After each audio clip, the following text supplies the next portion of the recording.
रामायण क्या है? एक रात की बात है। माता कौशल्या जी को सोते में अपने महल की छत पर किसी के चलने की आहट सुनाई दी। नींद खुल गई। पूछा कौन है? मालूम पड़ा श्रुतकीर्ति जी, सबसे छोटी बहू शत्रुघ्न जी की पत्नी। माता कौशल्या जी ने उन्हें नीचे बुलाया। श्रुतकीर्ति जी आई, चरणों में प्रणाम कर खड़ी रह गई। माता कौशल्या जी ने पूछा, श्रुति, इतनी रात को अकेली छत पर क्या कर रही हो बेटी? क्या नींद नहीं आ रही? शत्रुघ्न कहाँ है? श्रुति कीर्ति की आंखें भर आईं, मां की छाती से चिपटी, गोद में सिमट गई। बोली, मां, उन्हें तो देखे हुए 13 वर्ष हो गए। उफ! कौशल्या जी का हृदय कांप कर झटपटा गया। तुरंत आवाज लगाई। सेवक दौड़े आए। आधी रात ही पालकी तैयार हुई। आज शत्रुघ्न जी की खोज होगी। मां चली। आपको मालूम है शत्रुघ्न जी कहाँ मिले? अयोध्या जी के जिस दरवाजे के बाहर भरत जी नंदीग्राम में तपस्वी होकर रहते हैं, उसी दरवाजे के भीतर एक पत्थर की शिला है। उसी शिला पर अपनी बाह का तकिया बनाकर लेटे मिले। मां सिराहने बैठ गई। बालों में हाथ फिराया तो शत्रुघ्न जी ने आंखें खोली। मां उठे, चरणों में गिरे। मां, आपने क्यों कष्ट किया? मुझे बुलवा लिया होता। मां ने कहा, शत्रुघ्न यहां क्यों? शत्रुघ्न जी की रुलाई फूट पड़ी। बोले, मां, भैया राम जी पिताजी की आज्ञा से वन चले गए। भैया लक्ष्मण जी उनके पीछे चले गए। भैया भरत जी भी नंदीग्राम में हैं। क्या ये महल, ये रथ, ये राजसी वस्त्र विधाता ने मेरे ही लिए बनाए हैं? माता कौशल्या जी निरुत्तर रह गई। देखो क्या है ये राम कथा। ये भोग की नहीं, त्याग की कथा है। यहाँ त्याग की ही प्रतियोगिता चल रही है और सभी प्रथम है, कोई पीछे नहीं रहा। चारों भाइयों का प्रेम और त्याग एक दूसरे के प्रति अद्भुत, अभिनव और अलौकिक है। रामायण जीवन जीने की सबसे उत्तम शिक्षा देती है। भगवान राम को 14 वर्ष का वनवास हुआ तो उनकी पत्नी सीता मैया ने भी सहर्ष वनवास स्वीकार कर लिया। परंतु बचपन से ही बड़े भाई की सेवा में रहने वाले लक्ष्मण जी कैसे राम जी से दूर हो जाते?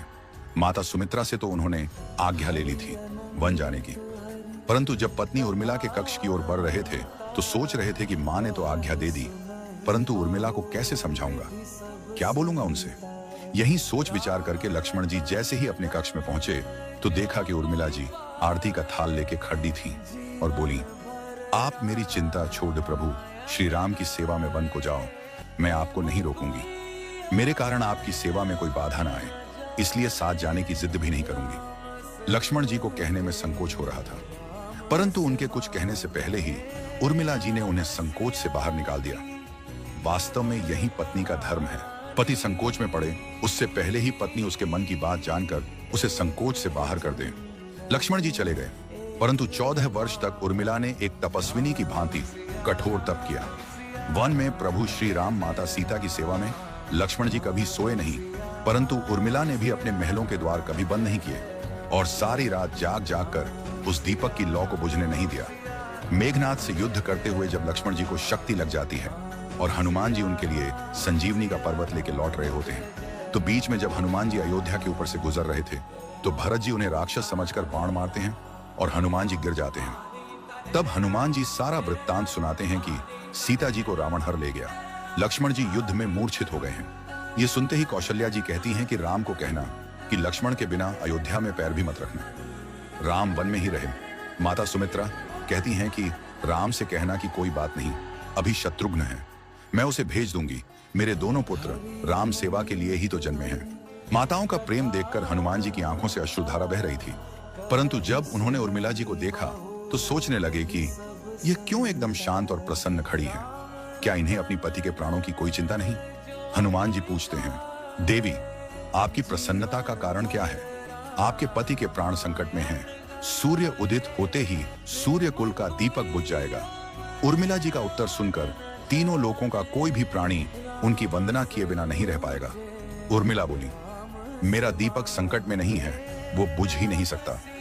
रही सूर्योदय की बात, तो आप चाहें तो कुछ दिन अयोध्या में विश्राम कर लीजिए, क्योंकि आपके वहां पहुंचे बिना सूर्य उदित हो ही नहीं सकता।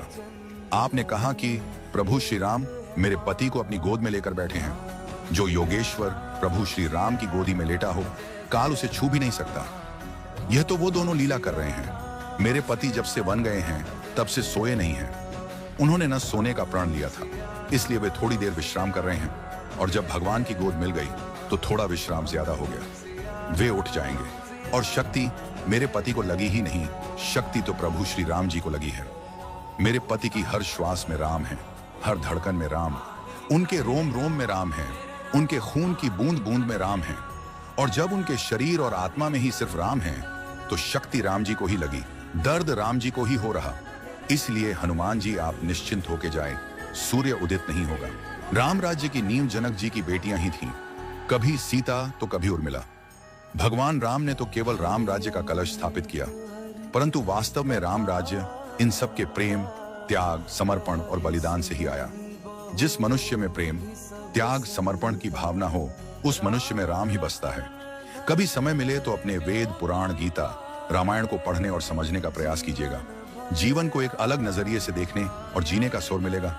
लक्ष्मण सा भाई हो, कौशल्या माई हो, स्वामी तुम जैसा मेरा रघुराई हो, नगरी हो अयोध्या सी, रघुकुल सा घराना हो, चरण हो राघव के जहां मेरा ठिकाना हो त्याग भरत जैसा, सीता सी नारी हो, लव कुश के जैसी संतान हमारी हो, श्रद्धा हो श्रवण जैसी, सबरी सी भक्ति हो हनुमत के जैसी, निष्ठा और शक्ति हो।